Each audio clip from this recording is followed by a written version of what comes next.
¿Qué tal, estimados amigos? Muy buenas tardes tengan todos ustedes. Les damos la más cordial bienvenida a esta conferencia virtual.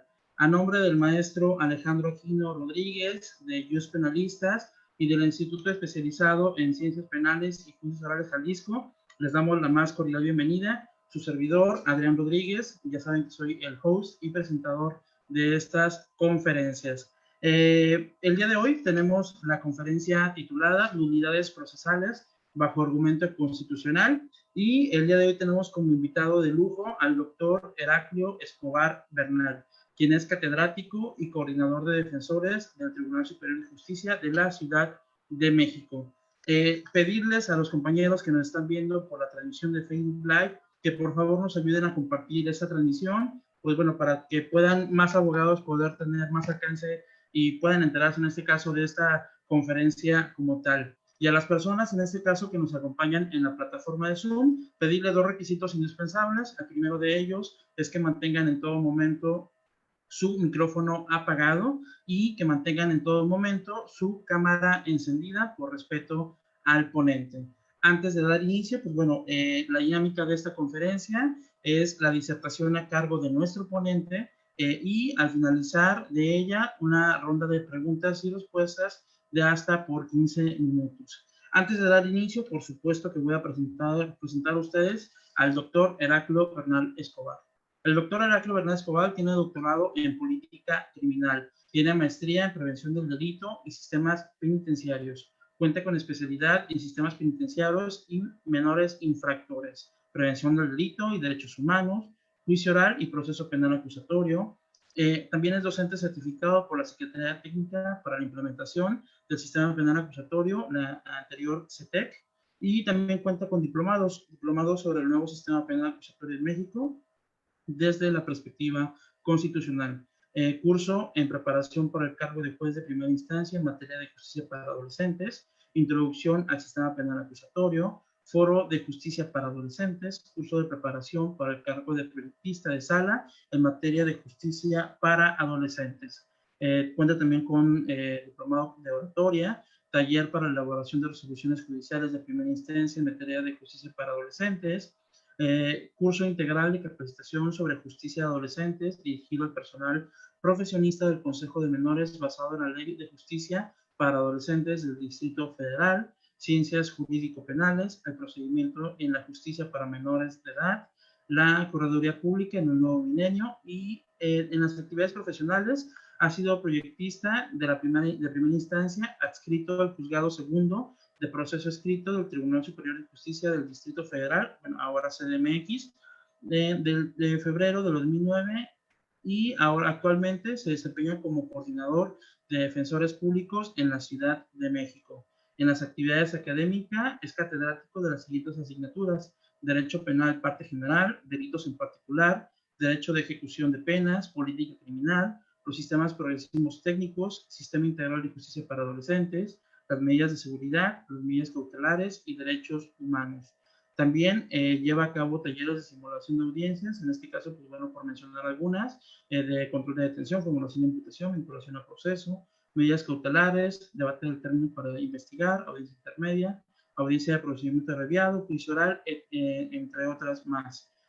Cuenta también con cursos de técnicas de litigación inicial y avanzada y de alegatos. Ese es un pequeño extracto del currículum y de la trayectoria profesional de nuestro ponente del día de hoy. Antes de dar el uso, también comentarles que, bueno, ahorita la cuestión de su internet está un poquito baja de latitud. El audio, ya hicimos pruebas de audio, el audio es perfecto, lo único que van a tener a lo mejor es un poquito de delay en la cuestión del video. Pero, bueno, eso durante el transcurso, en este caso de esta conferencia, se va a ir mejorando. Así es que, bueno, sin más preámbulo, les damos la más cordial bienvenida. Agradecemos que estén en esta conferencia, las personas que nos acompañan en Facebook Live y las personas que ya ahorita ya están en la plataforma de Zoom. Y bueno, le voy a ceder el uso de la voz a nuestro ponente del día de hoy, doctor Heraclio. Le damos la más cordial bienvenida.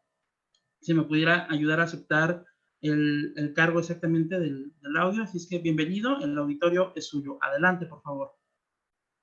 ¿Qué tal, mi amigo? Espero que me escuchen bien, espero que así sea. Los saludo desde este maravilloso lugar. Este es uno de los espacios que más me agrada del lugar donde habito. Obviamente es la biblioteca, como ustedes saben. Mi amigo, mira, con un buen café. Con un buen Muchísimas café. gracias por el comercial. Ahí me da regalías. Saludos a todos en esta forma diversa de intercambiar opiniones. Nunca he sido muy bueno con el tema de la tecnología. Yo creo que es la edad la que ya no me ayuda del todo a lograrlo. Sin embargo, creo que hasta este momento me ha agradado esta situación porque poder compartir y dialogar con personas que se encuentran en diversas partes de la República es agradable, es súper emocionante. Y bueno, sin más preámbulos, vamos a entrar al tema. El tema central es las nulidades. Quiero poner un precedente de ese tema y es un precedente social. Obviamente todo el derecho y precisamente el derecho penal siempre ha tenido tintes políticos. Yo no soy político, no me interesa la política, no me gusta hablar de política. Sin embargo, hay que poner ciertos temas en contexto porque la mayoría de opiniones siempre van a ser, bueno, pero es que los jueces no lo acuerdan, los ministerios públicos o X o Y. Vamos a poner este pequeño preámbulo. Tenemos la marrota, la codota, ¿cómo se llama? La mamá del marro. Caso significativo para este momento. Tenemos otro caso importante, el mochomo. ¿Qué pasó con estas dos personas? Salieron. Obviamente la opinión pública fue muy evidente el descontento, aunque ciertamente podríamos poner en cuestionamiento a aquellos que nos dedicamos a la materia penal y en específico a tratar este tipo de dilemas con una suavidad menor. ¿Por qué? Porque el hecho de que seas la mamá de un personaje del marro, de entrada, no ha sido sentenciado por ningún delito estatal. Toda la investigación establece que es uno de los líderes de cártel. Sin embargo, la mamá acusada por narcomenudeo, vamos, es un poco complejo el tema. Y no porque sea la mamá de alguien significa que sea una persona que se dedica a la delincuencia, sino pues hubiera pasado lo mismo allá en Sinaloa, ¿verdad? El siguiente caso, el mochomo. El tema del mochomo, donde se filtró un audio bastante negativo y la repercusión de que por ese audio y un secretario se dejó en libertad a una persona. Lo cierto es que quienes sabemos que el secretario, el proyectista, por más que haga el trabajo, la firma es la de la autoridad judicial. Y si la autoridad judicial advirtió que no había pruebas que lo vincularan con determinado hecho, dejó en libertad. Sin embargo, estos dos indicios trajeron como consecuencia que el habitante actual de Los Pinos emitiera una opinión muy lacerante en torno al tema de la justicia y previno que enviara una iniciativa o algo al Congreso o una recomendación al Congreso y al Poder Judicial para que no se estén dejando en libertad este tipo de personas. Entonces, tenemos que en un sistema democrático existe política criminal. Como escucharon dentro de la aburrida reseña curricular de La Voz, tengo el doctorado en política criminal. La política criminal nos lleva a considerar las reglas no escritas o reglas directamente escritas en donde se delinea formas de actuación policial que no siempre tienen que ver con el tema de la legalidad. Es decir, podemos tener una línea de trabajo en donde se flexibilice, como dicen, que pudo haber pasado en el tema de la pandemia, donde casualmente el número de consignaciones, al menos en la Ciudad de México, al menos en justicia para adolescentes, se redujo un poco. ¿Por qué fue? No lo sé. Tal vez fue porque los muchachos obedecieron y se quedaron en casa, o tal vez por política criminal. O el caso contrario, nadie sale, aunque tenga toda la posibilidad para salir. Si no tenemos en cuenta este precedente, no podríamos entrarle a un tema tan complejo como es la nulidad, porque al final del día, ¿qué trae como aparejado la nulidad? Pues obviamente, primero la reprimenda hacia la autoridad que integra una carpeta de investigación, y el efecto jurídico material es de que una persona que ha sido puesta a disposición quede en libertad por alguna situación, pero no por su culpa. Al final del día, él no es el responsable de que se hayan hecho un trabajo negligente, un trabajo ilícito. Escuchaba, y si me permiten compartir, mi amigo, hay una reflexión muy interesante por parte de la Corte en primeros estadios, cuando transitamos al sistema penal acusatorio, en donde inserta el tema de la prueba ilícita. Y leí con mucho gusto al señor ministro, que establece que el hecho de convalidar una actuación notoriamente ilegal sería combatir la ilegalidad con ilegalidad. Y es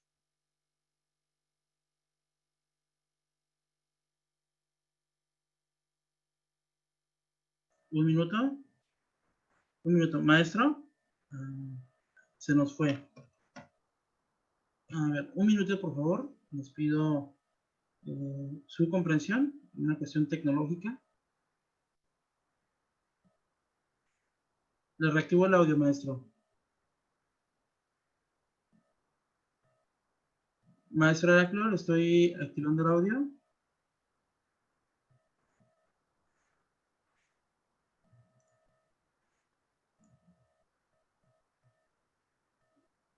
Un segundo, por favor.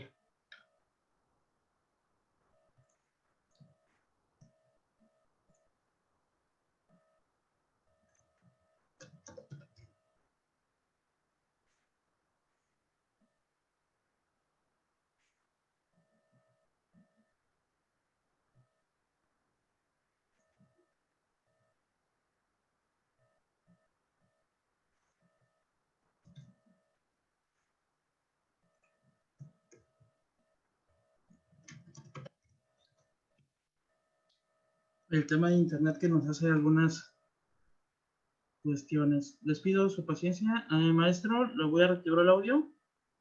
Si me ayuda a aceptar el audio.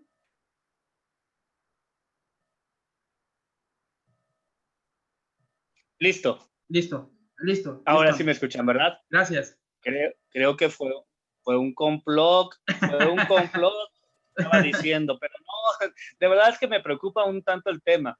El tema principal es que solamente por presunciones de culpabilidad dejemos de lado la construcción de un Estado de Derecho. Les comentaba que la reflexión de la Corte en torno al tema de la prueba ilícita decía, es que prefiero, dice la propia Corte, prefiero causar impunidad en un solo caso que mandar la información a los órganos de procuración de justicia de que pueden hacer cualquier acto ilícito y la Corte los va a convalidar. No, dice, hay que mandar un estricto llamado de atención para que la procuración de justicia pueda evolucionar y ajustarse dentro del parámetro de legalidad. Ahí está el antecedente. Con este antecedente damos cabida al tema de las nulidades con la dificultad. Me he encontrado con una de tantas dificultades. La primera, ¿en qué momento tener que ejercitar o promover vía argumento el tema de una nulidad?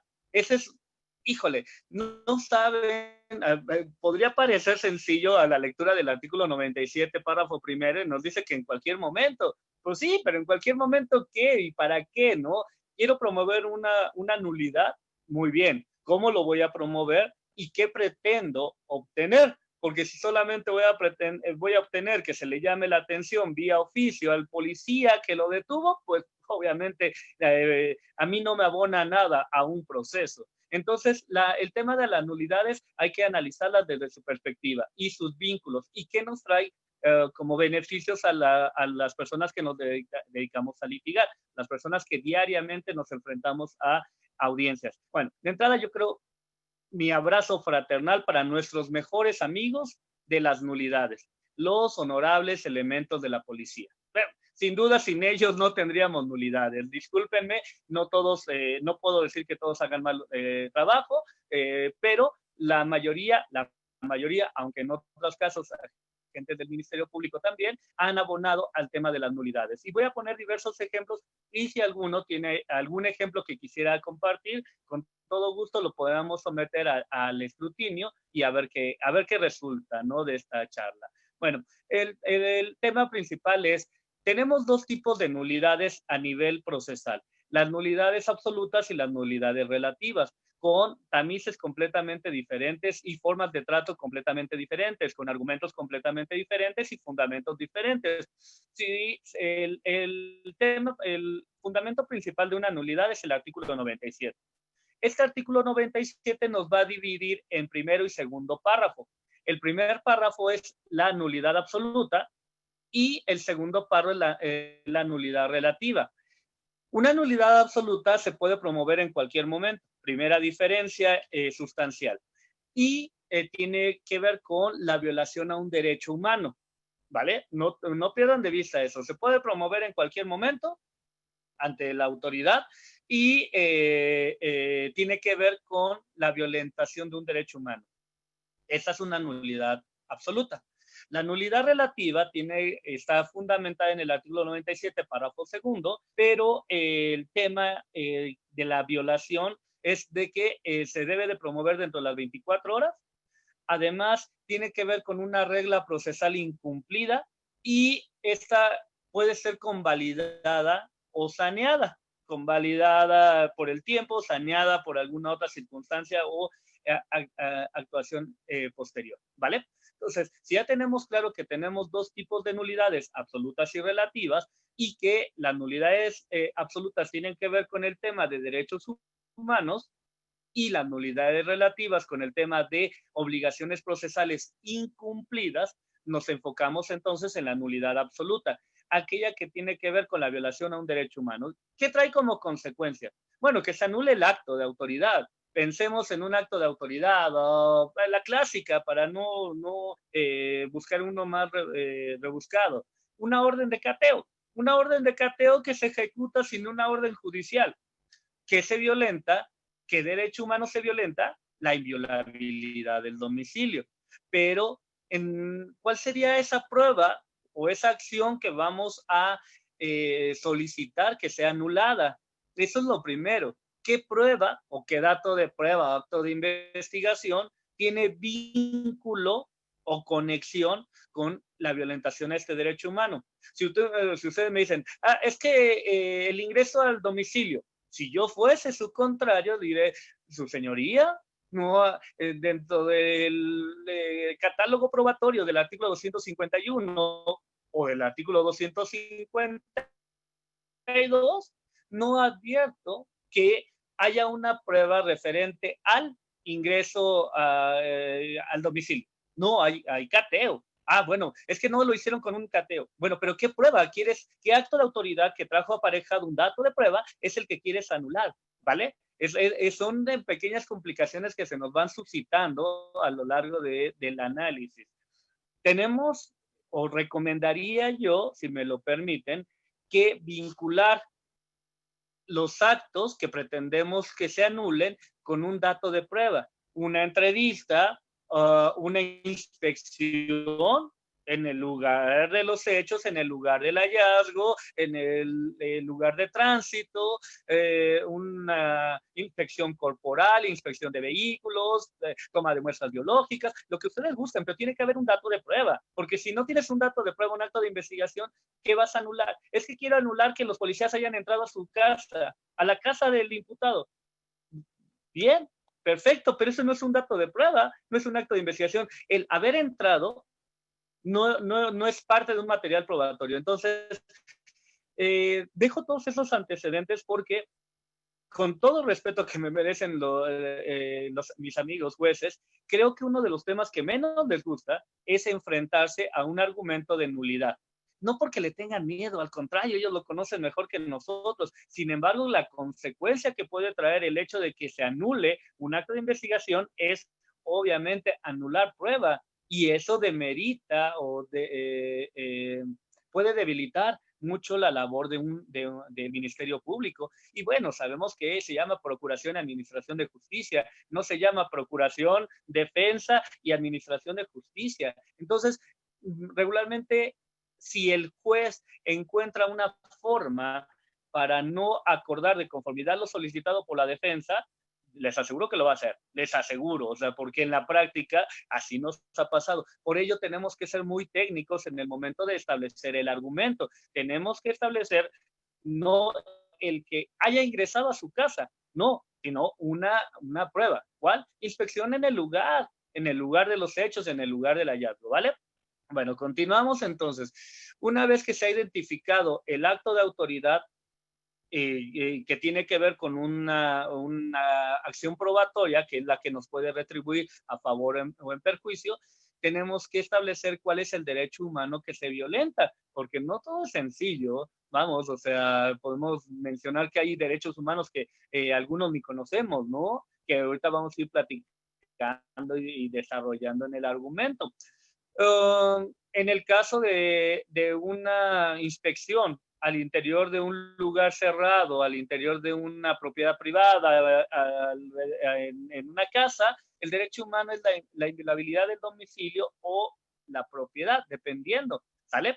Y ahorita voy a poner muchos ejemplos que tenemos para matizar este argumento, ¿no? Entonces, ya tenemos el acto de autoridad, ingreso del policía a un domicilio, que tiene que ver con un dato de prueba, acto de investigación, inspección en el lugar de los hechos, que tiene vínculo con un derecho humano, la inviolabilidad del domicilio. Ahora, bueno, ¿qué consecuencia traería que se anulara ese acto de autoridad, ese acto de investigación? Bueno, fruto del árbol envenenado, fruto del árbol envenenado, todo aquello que tenga vínculo con este acto de investigación violentador de un derecho humano tiene que ser anulado. Esa es la consecuencia. Si no tiene esa consecuencia, pues ¿para qué lo argumentamos, no? Si probatoriamente no nos va a traer ningún beneficio, pues no lo argumentamos, ¿vale? Entonces, que la defensa, cuando plantea una nulidad,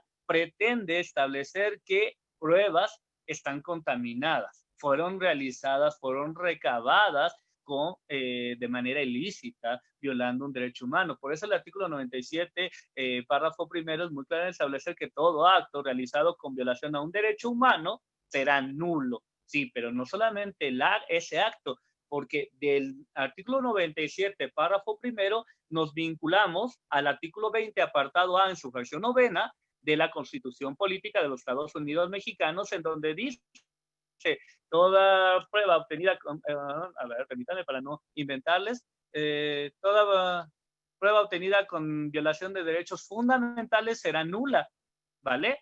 Déjenme más recuerdo. Cualquier prueba obtenida con violación de derechos fundamentales será nula. El artículo 97, párrafo primero, nos habla de derechos humanos. Todo acto, cualquier acto realizado con violación de derechos humanos será nulo y no podrá ser saneado ni convalidado, y su nulidad deberá ser declarada de oficio por el órgano jurisdiccional al momento de advertirla o a petición de cualquier de parte en cualquier momento. Podríamos entrar a un tema subsecuente, que sería derechos humanos, derechos fundamentales y la teoría general de los derechos humanos, cuál es un derecho humano, cuál es un derecho fundamental y demás.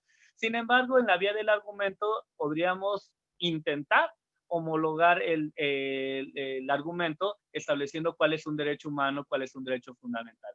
Pero recuerda, si tu contrario advierte cualquier forma para argumentar que tu petición no es procedente, te aseguro, por práctica, que el juez va a acordar de conformidad la negativa, la oposición de tu contrario, porque, insisto, establecer una nulidad de una prueba o de un acto trae muchas consecuencias. Entonces, resumiendo, todo acto En un caso concreto tenemos que establecer cuál es el acto de autoridad que fue violentador de un derecho fundamental.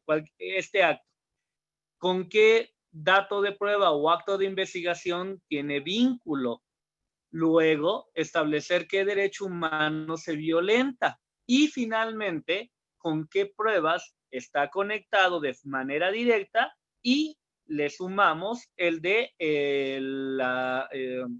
la corrosión de la prueba, es decir, las pruebas que tienen vínculo con las pruebas de origen que fueron recabadas violentando derechos humanos, ¿sale? Entonces, se puede argumentar en cualquier momento, sin embargo, a veces es muy, muy, muy complicado hacerlo. A ver, yo les planteo uno de los tantos casos que podríamos manifestar. Un caso que sucedió, a lo mejor algunas de las personas que lo he comentado o que lo conocen podrán recordarlo, pero pensemos, una persona asesina a otra en el interior de su domicilio y al momento no se sabe a qué hora en específico, sale llevándose el cadáver, lo deja en la calle, le toca al vecino y sale el vecino y escucha a esta persona decir, perdóname por haberte privado de la vida, ¿para qué me fuiste infiel? Llama a los elementos policiales, municipales, llegan, acordonan el lugar, llaman a la policía de investigación, nuestros grandes amigos de la policía de investigación, y aseguran, entrevistan al testigo, les manifiesta que escuchó tocar la puerta, sale y ve a su vecina, refiriendo, perdóname por haberte privado de la vida, ¿para qué me fuiste infiel? Ok. La detienen, ven que el goteo dinámico los lleva al interior, ingresan al domicilio, encuentran el cuchillo, encuentran el arma que se presume fue la empleada para privarlo de la vida, advierten que tiene huellas, con todo el profesionalismo se colocan guantes, bueno, primero la fijan, la embalan, la etiquetan y al momento de detener a la persona, como estaba llena de sangre por la persona que estaba privada de la vida, le toman las huellas y se la llevan. Diría uno, está bien, está dentro de los parámetros de legalidad, la persona fue detenida con el cadáver de la víctima, se escuchó decir a ella misma, perdóname por haberte privado de la vida, ¿para qué me fuiste infiel? Esto de perdóname por haberte privado de la vida se me hace un construido para adecuar en una clasificación típica. Sin embargo, bueno, textualmente así fue el hecho. Que vemos nosotros que la detención fue arbitraria. ¿Por qué? Porque debemos de preguntarnos, ¿fue detenida esta persona cuando estaba matando a la otra? No, flagrancia pura. Fue vista matando a la víctima y es perseguida. De nueva cuenta se nos fue el maestro Heraclio. Les pido una disculpa, enseguida regresa con nosotros. Este tema de las tecnologías.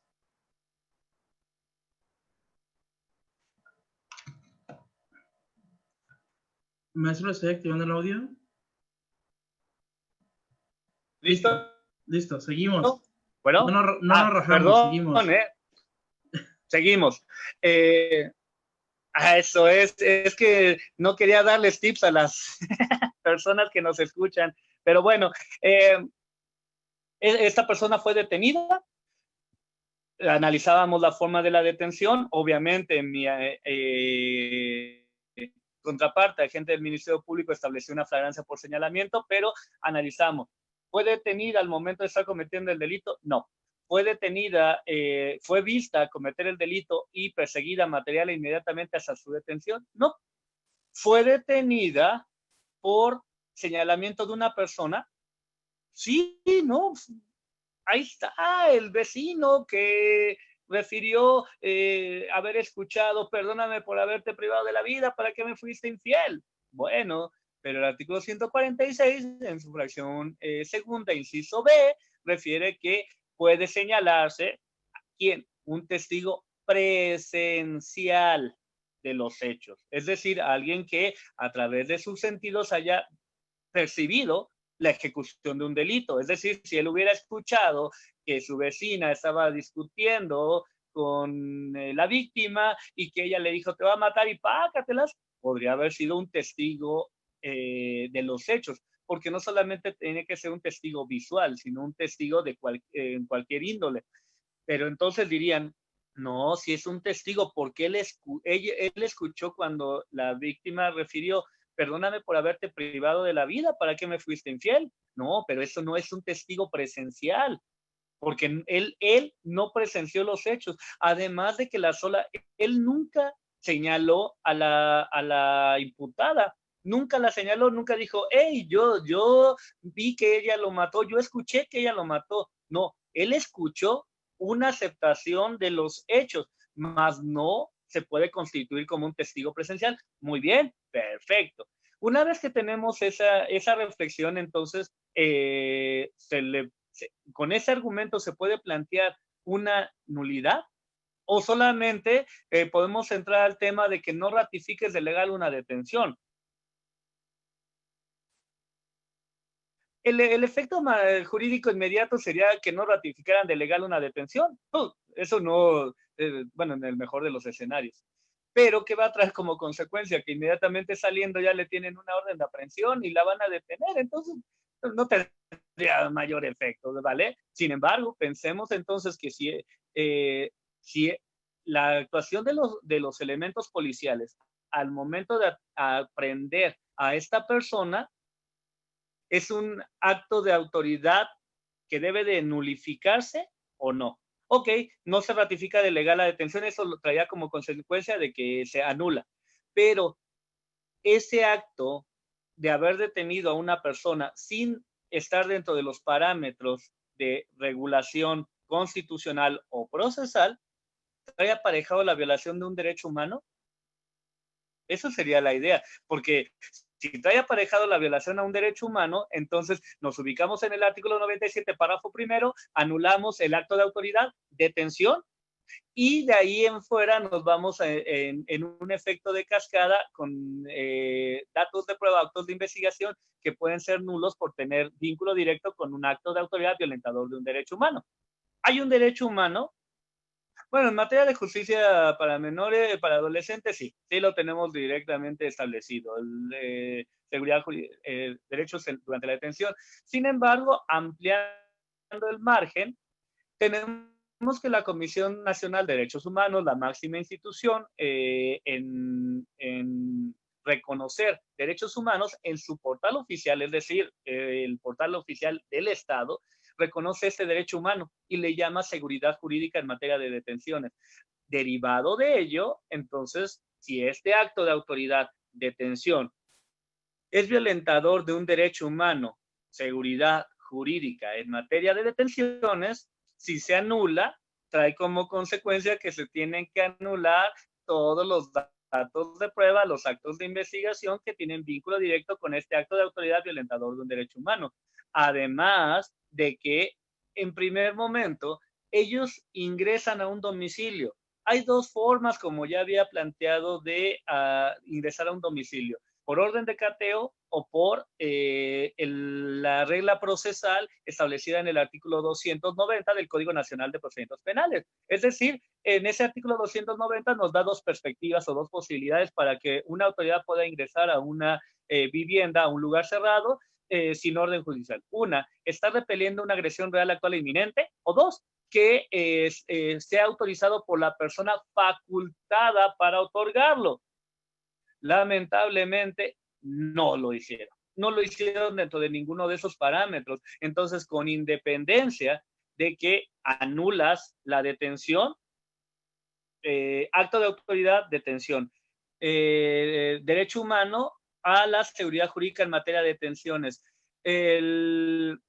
vínculo probatorio es que tras la detención y haber apreciado el goteo dinámico que los llevó al interior del domicilio, la inspección en el lugar de los hechos, que fue al interior del domicilio donde se encontró el agua privada de la vida de esta persona, esa inspección es prueba ilícita, sin lugar a dudas. ¿Por qué? Porque no está regulado no está ejecutado bajo ningún parámetro regulador de constitucional o procesal, orden de cateo o la regla del 290, como ya lo expliqué.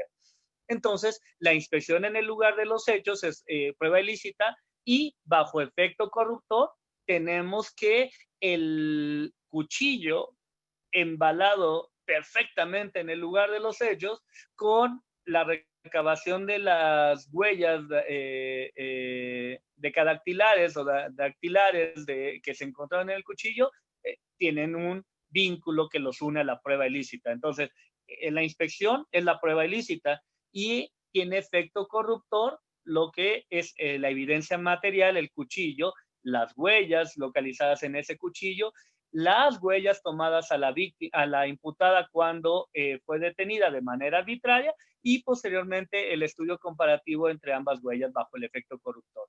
Entonces, nos lleva a otro derecho humano que podemos argumentar y debemos argumentar desde la vía constitucional. El contenido en el artículo 20, apartado B, en su fracción novena constitucional, que la Corte, ahí sí, es la Corte quien lo promociona como derecho humano a ser juzgado a través de la obtención de pruebas lícitas. Si la prueba fue ilícita y efecto corruptor, tesis jurisprudencial, tenemos que, con el acatamiento del artículo 217 de la Ley de Amparo, se tiene que anular. Así de sencillo. Entonces, pensemos, si ya tienes que la posibilidad de anular la detención y de ahí la evidencia que une a la imputada con el evento, que es el cuchillo, que son las huellas, que es la comparativa de huellas, incluso el agua al interior, pero bueno, ¿con qué prueba se quedaría el Ministerio Público para solicitar una orden de aprehensión? Con ninguna.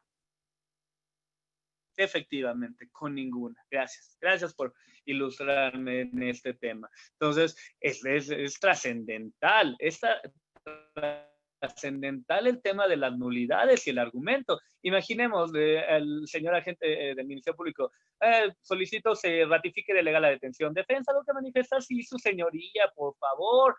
No debe de ratificar de legal la detención, primeramente porque esta resulta fuera del parámetro de constitucionalidad. Es decir, no fue detenida al momento de estar cometiendo el delito ni inmediatamente después, porque el inmediatamente después, bajo la regla procesal, implica una persecución material e inmediata que no se dio, porque ahí estaba la imputada arriba del cadáver y ahí fue detenida. No hubo persecución material ni inmediata.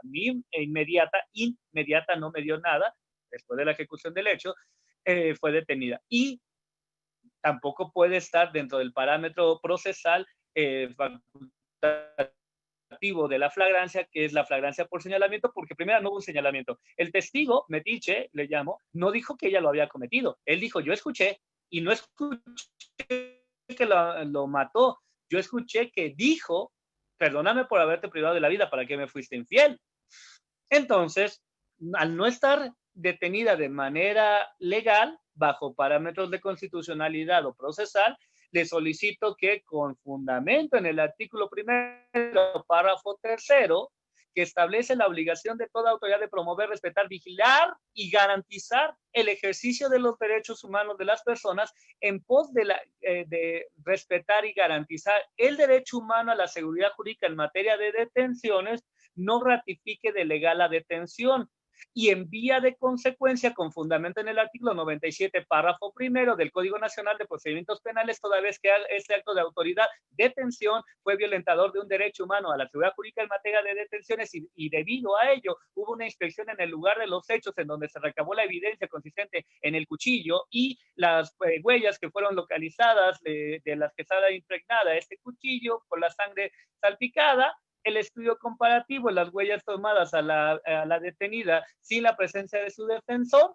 y el estudio comparativo que se hizo de ambas huellas solicitó que en vía de nulidad se tomen como pruebas ilícitas, puesto que encuadran en el presupuesto normativo constitucional contenido en el artículo 20, apartado A, en su fracción novena, y que consagra un derecho humano que es el derecho humano a ser juzgado a través de la obtención de pruebas lícitas. Y como usted está obligada a promover, respetar, vigilar y garantizar todos los derechos humanos en el ámbito de su competencia, que es la administración de justicia, son pronunciamientos. Listo. En el caso que comento, efectivamente se anuló y obviamente que jamás se va a volver a librar una orden de aprehensión en contra de esa persona. Por eso decía que a lo mejor mi amigo me sacó del chat porque estaba a punto de dar un tip para que se cometan cosas malas. No lo hagan. Y si lo hacen, pues que sea igualito a como se los platiqué y encuentren el argumento que les acabo de dar para que los griman sobre la autoridad judicial que va a resolver. Y encuentren una autoridad judicial que también, por lo menos, tenga la prudencia de acatar su mandato constitucional de promover, respetar, vigilar y garantizar derechos humanos. De esa forma van a quedar en completa impunidad, ¿vale? Así de sencillo. Pero no fue impunidad por parte de la imputada, de la detenida o del defensor. Fue una irregularidad por parte de la autoridad. Y ahora me preocupa, por eso puse el antecedente. El llamamiento derivado de la marrota, la mamá del marro y del mochomo, el llamamiento de que autoridad legislativa y autoridad judicial tomen cartas en el asunto porque no pueden estar soltando a cualquier delincuente. ¿Qué va a traer como consecuencia? Pues lo que trajo después del caso Florence Cassés, que trataron de atenuar el efecto de estar construyendo un proceso penal democrático, garantizador, de esos que quisiéramos presumir. ¿Con qué? Con el vínculo atenuado, con la prueba imperfecta. Mis amigos de la Corte actúan con política criminal y por eso les decía, no deben de menospreciar esta situación de que no siempre les van a dar la razón, pero si la tienen, pues busquen todas las vías y canales adecuados, vía defensa, atender a cabalidad el mandato constitucional de promover, respetar, vigilar y garantizar derechos humanos. Este caso es muy emblemático, sin embargo no es el único. Nos tocó llevar a cabo una defensa en justicia para adolescentes. ¿Todavía tengo tiempo? ¿Cuánto tiempo me queda? Porque no alcanzo a ver la hora. ¿Todavía tengo mucho? Bueno, maestro, entonces, es sin límite de tiempo, hasta que usted guste. Bueno, hasta que me aguanten, hasta que se empiecen a ir, ya me voy también yo. Bueno, el segundo caso es la ejecución de una orden de cateo. De ahí les decía la dificultad de saber si lo vamos en qué momento procesal podemos hacer el argumento, ¿vale? Se lleva a cabo la fase inicial de la audiencia inicial, en donde a través de una detención, perdón, voy a poner primero la de la detención y luego la de la orden de cateo. Un compañero acude a la primera fase de la audiencia. En esta fase de la audiencia se ratifica de legal la detención, se formula imputación, se hace la solicitud por el señor agente del Ministerio Público de que se vincula a proceso. El imputado optó por las 144 horas. Con independencia se recabaron algunos videos dentro de esas 144 horas, pero me tocó a mí la réplica. Los hechos fueron los siguientes. Dice un denunciante que él se encontraba caminando en la vía pública cuando fue abordado por dos sujetos en una motocicleta, lo desapoderan de sus pertenencias, que es cartera y un teléfono celular, empieza a circular y advierte que se meten a una de las tantas vecindades que tenemos aquí en nuestra gloriosa Ciudad de México. Se ingresan y él advierte que se quedan en el patio de la vecindad, llama, oprime el botón de emergencia, llegan los elementos de la patrulla, les informa lo sucedido y les dice que como la puerta está abierta, se lo señala. Ingresan los elementos de la policía, detienen a los chicos en la escalera y en el área de estacionamiento, ¿vale? Entonces decimos, fue flagrancia por señalamiento, ya estaba ratificado de legal la detención, ¿ya qué podía hacer? Ya mi argumentote que me acabo de aventar hace rato ya no tenía vínculo. ¿Por qué? Porque el problema era que ya había superado el control de la detención. Derivado de ello, dije, bueno, ¿qué hago? ¿Lo argumento o no lo argumento? Dije, pues, dice mi abuela, pedir no empobrece. Entonces, ¿qué es lo que procedo a hacer? Considero que la detención fue arbitraria. Ya no está, ya habíamos superado esa etapa y me quedaba claro, y por eso lo tengo. Tienes que ser muy prudente cuando tú estableces ese argumento. ¿Para qué? Para que después no digan que tú que no conoces el sistema y te corran como lo han intentado, ¿no?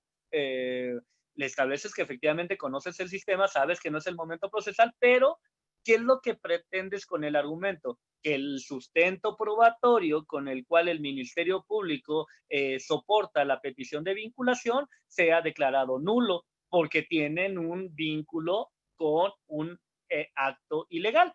¿Cuál era ese acto, amigos? ¿La detención fue arbitraria? Sí, sí fue arbitraria. Bueno, no arbitraria, fue ejecutada de manera ilegal. ¿Por qué? ¿No fue en un domicilio? Ah, pero ¿qué crees? De acuerdo a la Corte, en tesis jurisprudencial que de la ciudad en un caso de la Ciudad de México, en la Ciudad de México se agrava la conducta cuando es robo a casa habitación o sus dependencias. Entonces la Corte se pronuncia en el sentido de que las escaleras o las vías de acceso y los espacios comunes, entre ellos el estacionamiento, pertenecen a la vivienda, son sus dependencias. Entonces, tenemos que los policías cuando irrumpen en la vecindad, que es un espacio cerrado, lo hicieron sin mandato de autoridad competente y sin encontrarse en el presupuesto normativo excepcional del artículo 290 del Código Nacional de Procedimientos Penales. Entonces, derivado de que ellos irrumpen en un espacio prohibido para ellos como autoridad y detienen a las personas, ya la detención ya había quedado superada, entonces nos vamos a las consecuencias.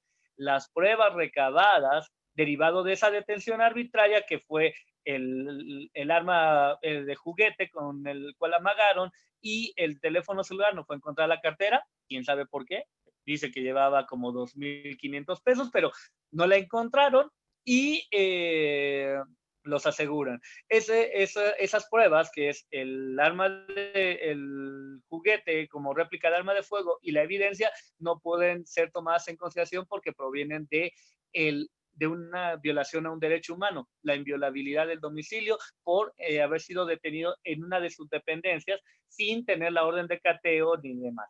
Van a comentar a lo mejor que la Corte se pronunció que en una persecución se está autorizado poder ingresar a un espacio cerrado para extraer a la persona que se persigue. Sin embargo, no era este el presupuesto. ¿Por qué? Porque ellos no presenciaron el hecho delictuoso y persiguieron a la persona para ser detenida. Recordemos que la flagrancia por señalamiento, si de entrada la flagrancia es una forma excepcional de los actos de molestia del artículo 16, párrafo primero, porque es la única que no te exige que sea a través de un mandato de autoridad competente por oficio, por escrito, entonces la flagrancia es excepcional. Y más excepcional es la flagrancia por señalamiento, que no tiene cobijo o cabida dentro del marco constitucional y que podríamos establecer la inconstitucionalidad. Pero bueno, ese es otro tema que en algún momento tal vez lo abordemos. Pero fueron detenidos de manera irregular, entonces todas las pruebas que tienen vínculo con ese acto de autoridad son prueba ilícita. Cuando le hago el argumento, el juez me previene, a ver, defensor, entiende que ya fue superada el momento procesal para el debate de la detención. Le digo, sí, su señoría, conozco y entiendo que ese tema ya fue superado. No me abocaré, solamente estoy haciendo la referencia de este acto de autoridad porque mi argumento va en torno a las pruebas recabadas derivado de este acto que a consideración de esa defensa fue un acto ilícito. Entonces, cuando le empiezo a hacer el argumento de que los elementos policiales no ingresaron a este domicilio y por lo tanto solicito que no se tenga dentro de la petición origen del Ministerio Público como dato de prueba lícito, la evidencia consistente en la réplica del arma de fuego y la cartera, puesto que eran pruebas ilícitas, el argumento en torno al artículo 1, párrafo 3, la obligación de la autoridad, el artículo 20, apartado A, fracción 9, el derecho humano a ser juzgado a través de la obtención de pruebas lícitas, dice el juez, y fue algo gratificante, uno de los mejores jueces que conozco, dice, efectivamente no lo había pensado bien. Ellos no debían de haber ingresado. Él reconoció que, no obstante, estaba dentro de su obligación, aunque no lo hubiera promovido mi compañero defensor, él de manera oficiosa podía haber declarado la ilegalidad en la detención, pero como no se hizo, entiende que esa prueba que se recabó es una prueba ilícita, un dato de prueba ilícito. A veces algunos jueces dicen, es que no es el momento procesal para establecer la ilicitud probatoria. Les digo que nos ha pasado de todo. Lo hemos hecho valer en la audiencia intermedia. Y en la audiencia intermedia me dice el juez, no, es que yo no estoy para tasar o valorar una prueba, que lo haga el tribunal de enjuiciamiento. Y he llegado al tribunal de enjuiciamiento y me han dicho, no, porque tú debiste de haberlo debatido en la audiencia intermedia, que es la audiencia donde exclusivamente se debate el origen de la prueba. Entonces, bueno, complicaciones hemos tenido infinidad, pero con eso quiero establecer que es difícil primero convencer al juez y tu argumento debe ser muy contundente, muy constitucional, basado en mucha constitucionalidad. ¿Qué artículos te favorecen en el texto, del texto constitucional de tu argumento? Sin duda el artículo 1. El artículo 1 es precioso, es trascendental. Yo creo que fue la reforma de mayor calado a nivel constitucional, el haber modificado el artículo 1, más allá del sistema penal acusatorio. ¿Qué otro artículo? 14, párrafo 2, 16, párrafo 1, 17, párrafo 2 y párrafo 3, artículo 20, apartado A, fracción 9 en el tema de nulidades. Con esos artículos establecidos en un argumento armónico, coordinado, creo que puede crear mucha convicción. ¿Qué derechos humanos puedes tener vigencia? Primera, el derecho humano a la inviolabilidad del domicilio, el derecho humano a la seguridad jurídica en materia de detenciones, el derecho humano a ser juzgado a través de la obtención de pruebas lícitas, las tesis jurisprudenciales que nos hablan de la prueba ilícita, las tesis jurisprudenciales que nos hablan del efecto corruptor. Con todo eso, sumado al artículo 97, pues vamos a tener un argumento muy convincente, muy eficaz para poder sostenerlo ya en la audiencia inicial. Si el juez por formación o de formación no te hace caso, pues están los medios de defensa ordinarios y extraordinarios que al efecto puede establecer el marco normativo mexicano. Un último ejemplo, y ya con esto damos cabida si existen dudas o preguntas o comentarios. Ya no jitomatazos porque pues estoy bastante lejos de ustedes, pero estaré a la orden de cualquier comentario hacia lo expuesto. El último, hay una orden de cateo ordenada, facultada por un juez. En la calle, vamos a ponerle un nombre, calle Siempre Viva, 224. Llega el elemento ministerial junto con los peritos, los elementos de la policía, siguen el protocolo, tocan, no salen, vuelven a tocar, al no salir pegan el mandato judicial que los legitima a ingresar, llaman a 2 testigos, dicen que llaman a 2 testigos, llegan al lugar y comienza la diligencia. Empiezan a desarrollar toda la diligencia y al final me aparecen el nombre de los testigos. Aclaro, el acta circunstanciada que se redacta por la diligencia, me dice, llegan los testigos. Nada más. Y al final de la redacción del acta circunstanciada me aparece el nombre de los testigos. Al final. Yo tenía dos dificultades con ese asunto.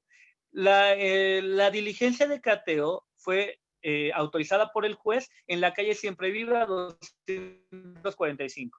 Sin embargo, al ingresar era como un tipo bodega, que en algunas ocasiones son invadidas o alguna otra situación.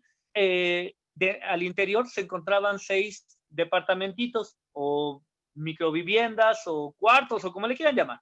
Vivían 6 personas diferentes en la calle Siempre Viva 245. Y entre las 6 viviendas se encuentran en la vivienda 3 un montón de droga, mucha droga, ¿no? Yo argumentaba, o mi perspectiva era de que la petición de origen que facultó la orden de cateo era deficiente, puesto que no podía darse una anuencia judicial de que catearan todas las viviendas que estaban en el 245. Es decir, considero que el Ministerio Público debió de haber previsto que dentro de ese número había múltiples viviendas y dirigir su atención a una. Ese era mi primer cuestionamiento. Y el segundo, obviamente, el tema de los testigos. Los testigos que no comparecieron desde el momento o que no existe registro de que bajo el protocolo de la diligencia de cateo hayan estado desde el inicio, llevado a cabo toda la diligencia en acompañamiento de la autoridad ministerial y al final firmar. ¿En qué momento lo hago valer? ¿En control de detención o en réplica de medida de vinculación? Dije, la detención por sí misma me parece legal. ¿Por qué? Porque fueron detenidos teniendo droga a su inmediata disponibilidad. Flagrancia pura, delito permanente, hecho, la ley señala como delito permanente. Entonces yo decía, como que la detención sí es legal, pero ¿quién la ejecutó? Los policías. ¿Por qué la ejecutaron? Porque ingresaron a un domicilio, fue al interior de un domicilio. ¿Se las autorizó el juez? Sí, pero no cumplieron a cabalidad todas las obligaciones protocolarias para la diligencia de cateo. Opté por desde control de detención. Dije, prefiero ahorita y ya, si no en la réplica, pues vuelvo a argumentarlo, ¿no? Le indico al juez que si bien aparecía o aparentemente la detención había cumplido a cabalidad la regulación jurídica, dado a que fue concedida por un juez, se llevó por escrito, por autoridad competente, las personas que fueron facultadas fueron las que ingresaron al domicilio y se hizo una detención. Lo cierto es que incumplía el protocolo de ejecución de la orden de cateo, toda vez que la presencia de los testigos no fue desde el inicio, como aparece en el acta circunstanciada, sino hasta el final. Y por lo tanto se considera viciada. Pero entonces tenemos una dificultad. ¿Es una nulidad relativa o una nulidad absoluta? Nulidad relativa, ¿por qué? Porque la regla, en realidad, el establecimiento de un testigo de testigos de asistencia, un cateo, creo que es el artículo 280. Vamos a corroborarlo. Permítanme un segundo, dejen nomás lo corroboro para que no dé mala información. ¿Qué artículo dijo, maestro? No, no es el 280. ¿Cuál es? Solicitud de orden de cateo, resolución negativa, medidas de seguridad, cateo en residencias. Es el 282, maestro. 288, amigo. Ok. Este es el 288, formalidades del cateo. Ya. Era una 282 es la solicitud. Ajá, pero no es el 288.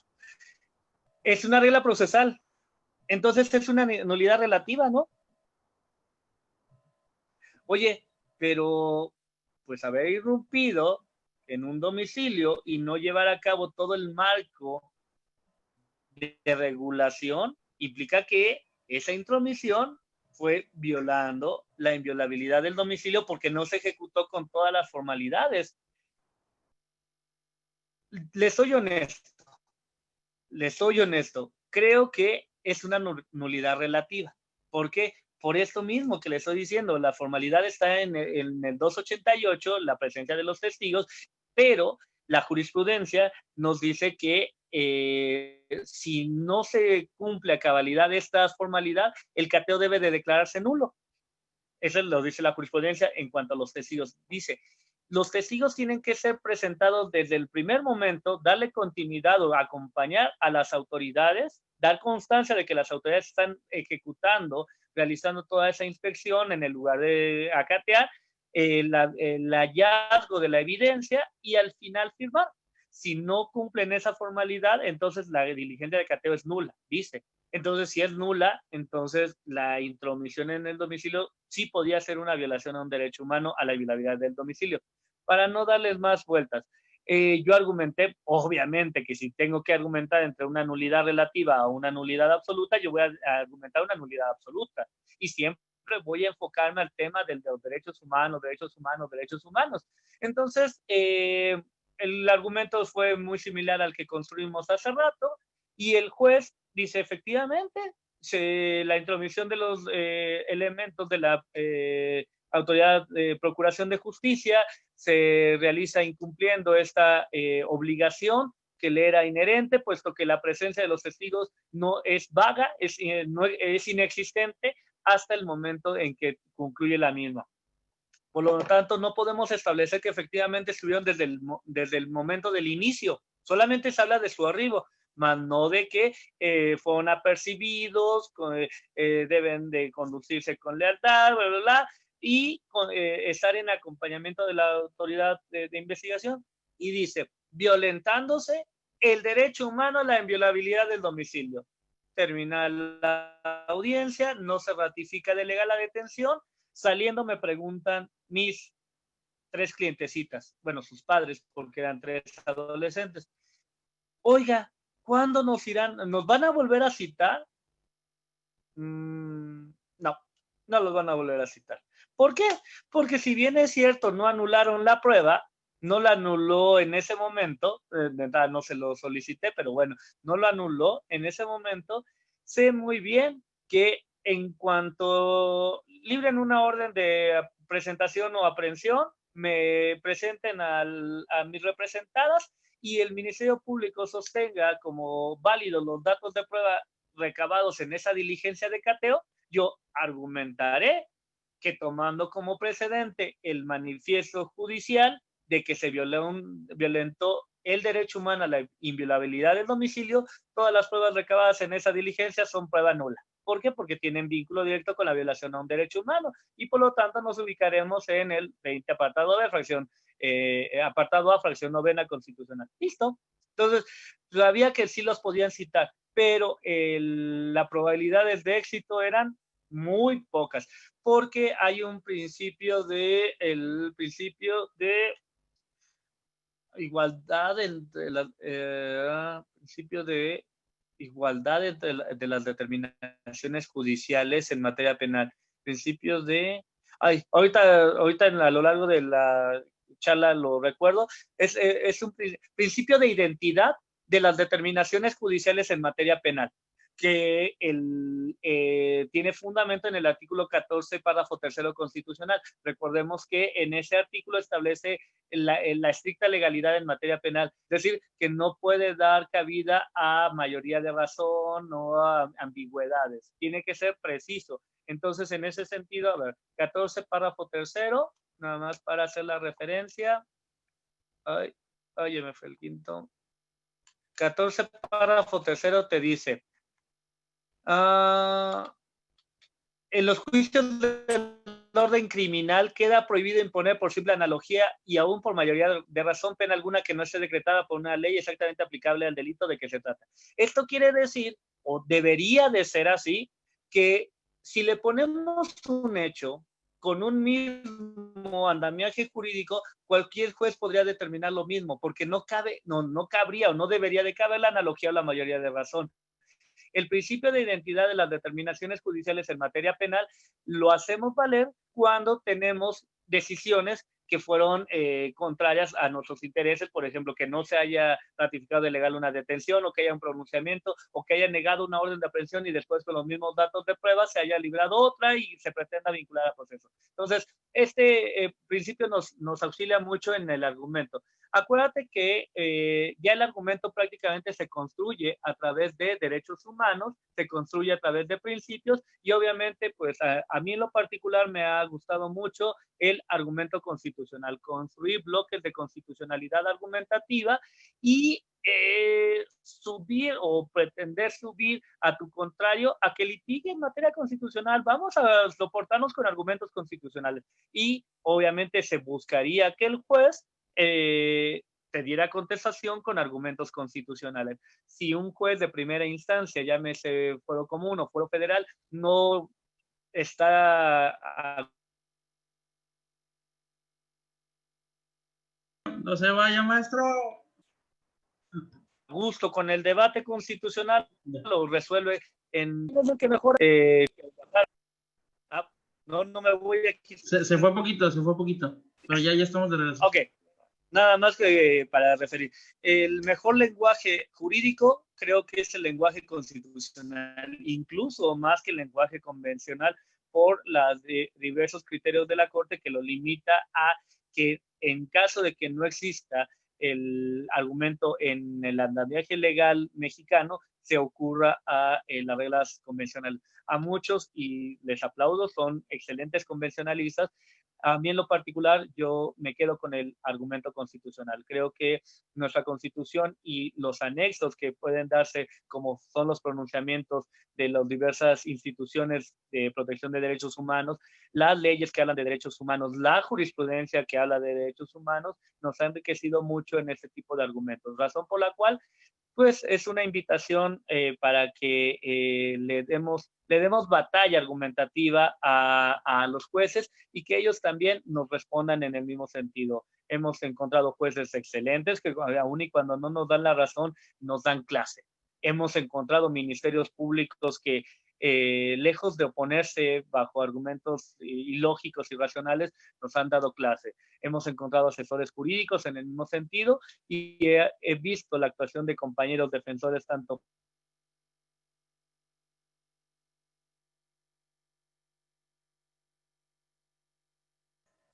Maestro Acleo. Públicos como privados, con unos trabajando para ello. Seguir aprendiendo, y han servido para... Y la única recomendación es seguir estudiando el tema de derechos humanos. Entre más conozcamos de derechos humanos, mejor, más bagaje vamos a tener para hacer argumentos más eficaces, ¿vale? Y nomás recordarle, cómo establecer una estrategia penal, no lo encuentras en ningún lado. No lo encuentras en Google, no lo encuentras en ningún lado. ¿Cómo se hace? Pues a través de la experiencia, a través de la lectura, a través de compartir o intercambiar casos que se hayan resuelto y cómo se hayan resuelto, analizar y checar mucha jurisprudencia, de preferencia todos los precedentes que dan origen a la jurisprudencia, y con eso vas a enriquecerte en tu bagaje cultural jurídico y vas a ser un excelente argumentista. Y espero en algún momento, pues, ser uno de tus alumnos. Por mi parte es todo. Si hay alguna duda, comentario, pregunta y la puedo responder, estaré a la orden. Estimado maestro, ha sido una excelente oportunidad de escucharlo. La verdad es que en lo personal, siempre que tengo la oportunidad de estar en sus clases, pues usted sabe que ahí estoy bien presente. Por ahí me dijo un pajarito que en algún momento recomendó un libro que es este. Entonces, no sé si siga la recomendación, estimado maestro. Es de Principios Constitucionales de Derecho Penal, del autor Manuel Moreno Melo. Saber claro. Si todavía está dentro de sus recomendaciones. Mi amigo. Excelente, claro. Ese y todos los libros de derechos humanos que están aquí arriba. Vale, vamos a pasar entonces con las preguntas. Ahí a los compañeros, pues bueno, que están en la plataforma de Zoom, si quieren realizar alguna pregunta, por favor, levantar la mano para hacerles el uso de la voz. Y a los compañeros que nos están viendo en Facebook Live, pues igual pueden realizar su pregunta en comentarios y pues bueno, aquí le daremos lectura en este caso.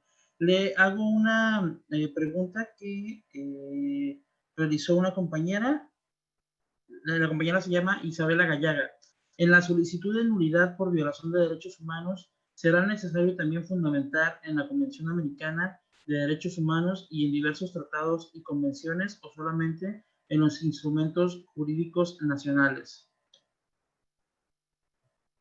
Esa es la pregunta, maestro.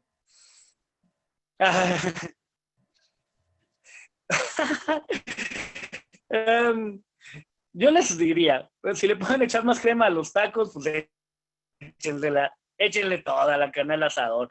Más vale que sobre y no que falte, que diga el juez, ay, todos esos argumentos convencionales, constitucionales, procesales, hasta me da miedo resolverle en contrario, ¿no?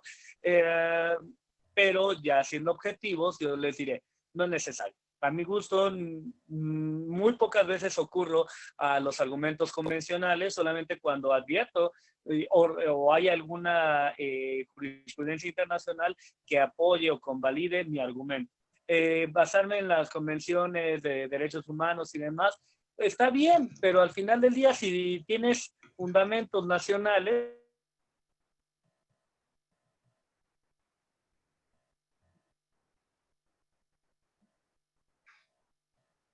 Estimado doctor, se nos fue de nueva cuenta. Un segundo, por favor. ¿Le activo el audio, estimado doctor?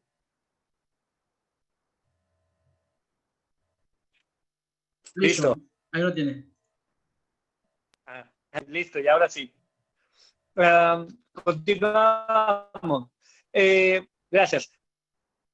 Yo comentaba que no es necesario, se ve muy bien, engalana al abogado que sostiene argumentos de la vía convencional, pero es un arma de dos filos. Si solamente basamos nuestro argumento en control convencional, si yo soy tu contrario, yo indicaré que todos esos fundamentos no deben de ser atendidos, puesto que la esencia de lo argumentado encuentra cobijo en múltiples disposiciones nacionales y que de acuerdo a la jurisprudencia no nos debemos de ocurrir a la base convencional cuando tenemos reglas nacionales.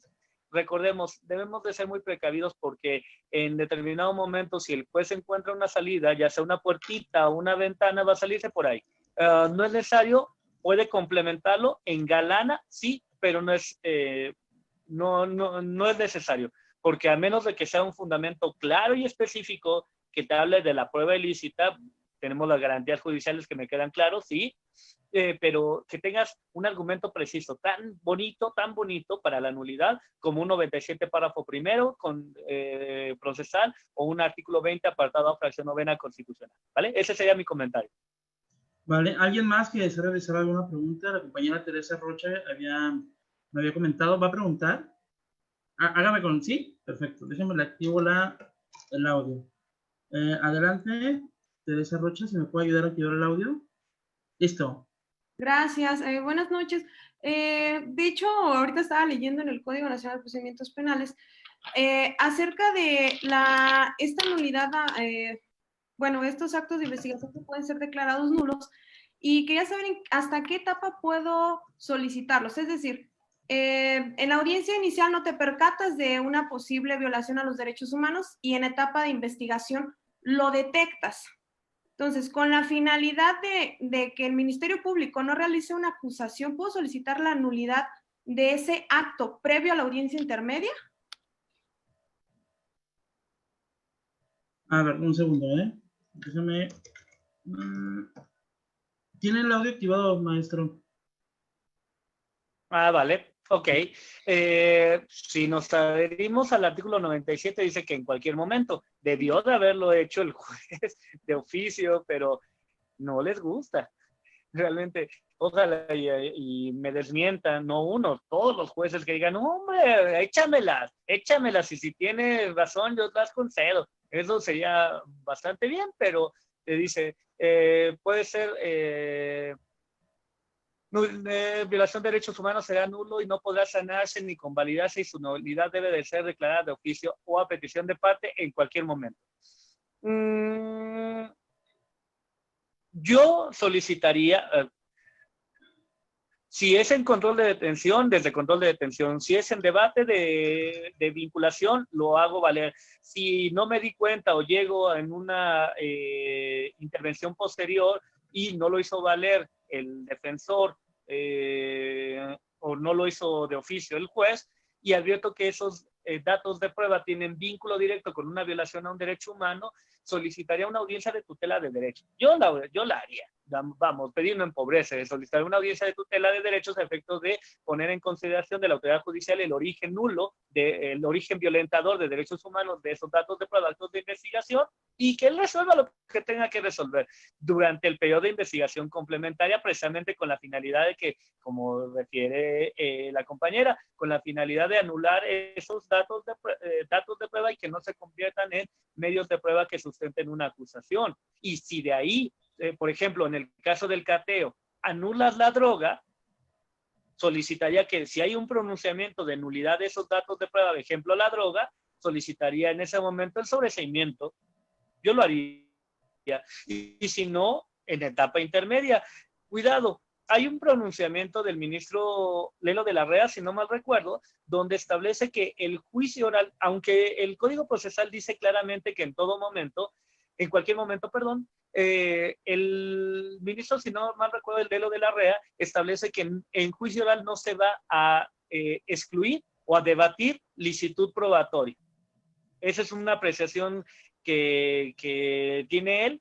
Dice, a juicio oral no voy a anular la prueba por ilícita. Le voy a anular valor probatorio, pero como prueba va a existir. ¿Por qué? Porque el momento procesal para debatir una ilicitud o el origen ilícito de una prueba es la etapa intermedia. Entonces, con ese manifiesto, yo lo haría en etapa intermedia.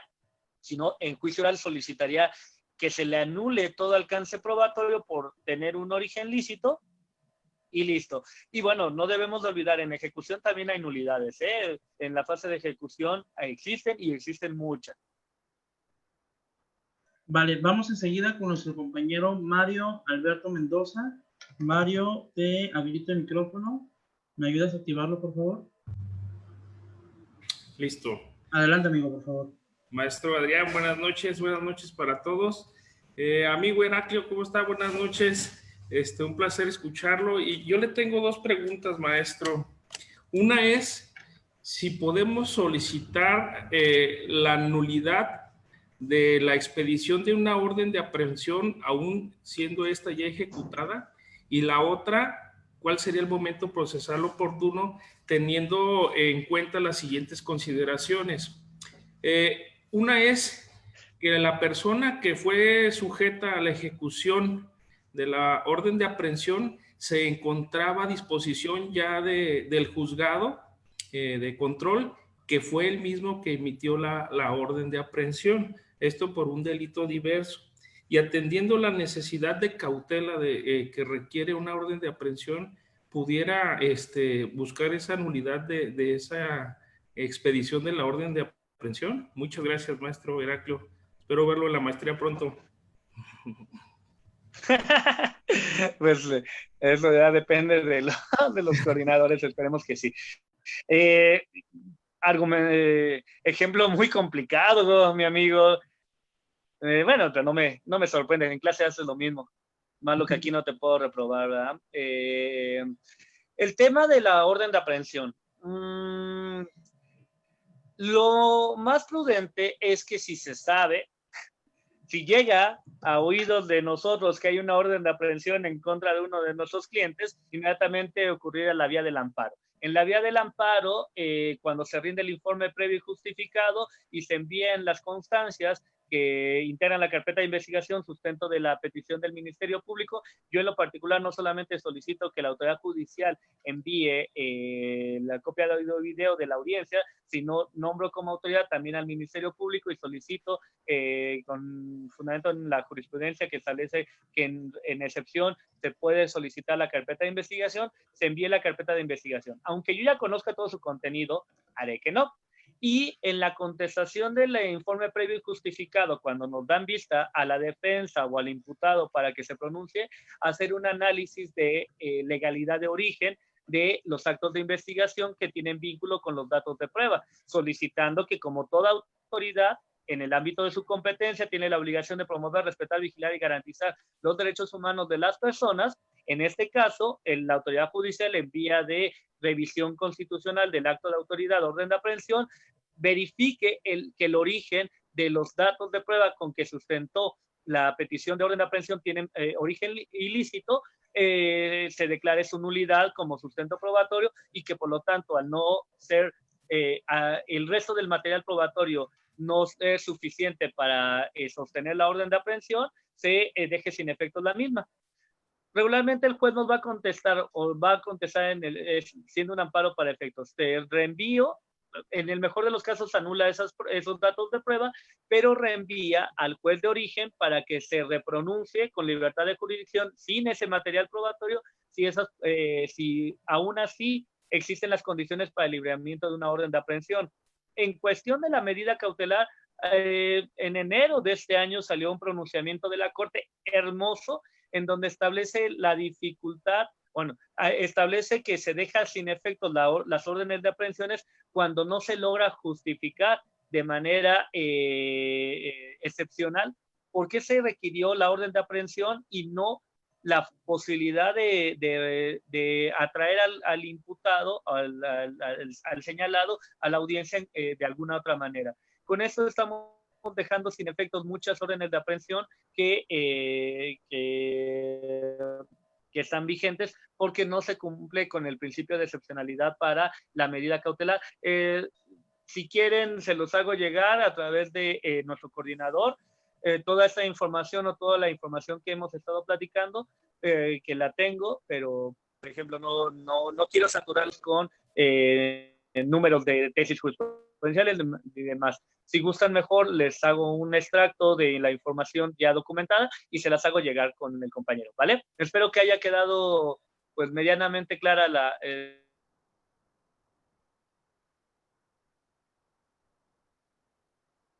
Estimado maestro, se nos fue de nuevo. A ver, un segundito. ¿Le activo el audio, estimado doctor? Listo. Listo. A ver, se quedó la última. Ya está activado. Al parecer ya no hay más. Que dígame, si quieren, dígame. a través de tu persona, les hago llegar el material. Sí, por supuesto. De hecho, si usted Te me manda... escucho muy mal, amigo. le Perdón, comento, no te escuché. Si de hecho me manda el documento, yo lo subo a Dropbox y les comparto la liga en mi perfil de Facebook.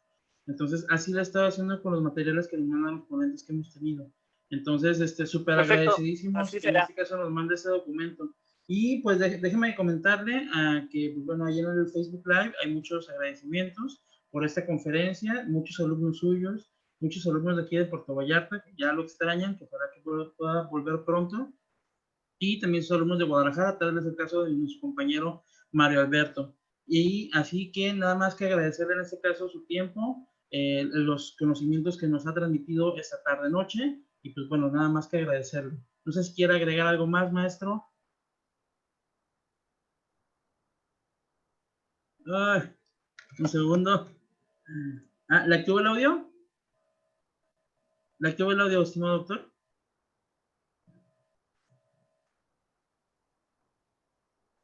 Le activo el audio. Si me ayuda. Listo. Ahí lo tiene, listo. Estaba buscando el libro de Manuel Moreno. Acá por ahí anda. Entonces sí. No sé, por eso no lo encuentro. Se lo robé de su biblioteca, maestro.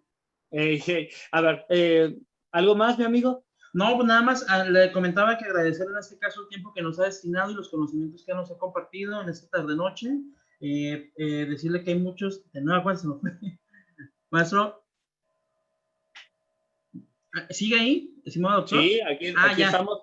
Y pues únicamente manifestarle que hay muchos buenos comentarios en la transmisión de Facebook Live, sus alumnos de aquí de Puerto Vallarta, sus alumnos de Guadalajara, sus alumnos de Nueva España, y pues bueno, agradecerle más que nada el tiempo que nos ha brindado. No sé si se nos pueda regalar, bueno, yo sé que usted es funcionario público, pero a lo mejor sus redes sociales para seguirlo y estar al pendiente de sus publicaciones y de sus pues, artículos que pudiera publicar. No manejo redes sociales, mi amigo, no soy muy bueno. Te digo que sí, eso se me complica mucho. No, tengo Facebook, pero no publico nada, solamente lo utilizo para comprar libros.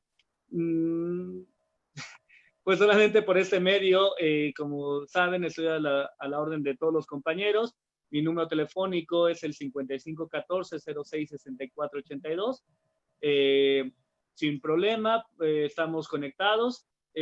Pude checar a muchos de los compañeros. Un abrazo fraternal para todos los amigos, amigas, alumnos, alumnas, mis maestros que están también siguiéndonos.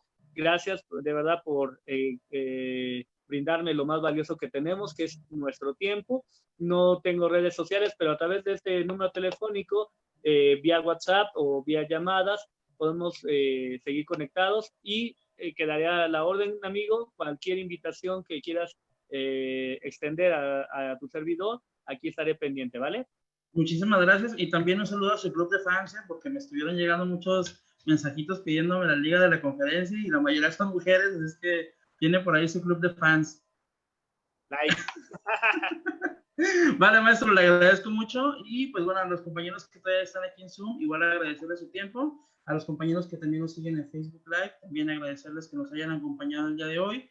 Tenemos una conferencia el día lunes que a más tardar el día de mañana vamos a subir, en este caso, la publicidad. Agradecerles que nos sigan viendo, porque obviamente pues ustedes son la parte esencial para que nosotros sigamos organizando conferencias virtuales con la calidad del ponente que tuvimos el día de hoy, a mi amigo y maestro, el doctor Heraclio. Así es que, por favor, que puedan estar pendientes tanto de mi Facebook como RJ Adrián, me pueden encontrar, o en su defecto en Just Penalistas, que también ahí estamos publicando los eventos que estamos teniendo. Así es que, bueno, agradecerles mucho, que sigan teniendo muy buenas noches y nos vemos en la próxima. Hasta luego, maestro doctor Heraclio. Cuídese. Abrazo. Hasta luego. Bye. Bye.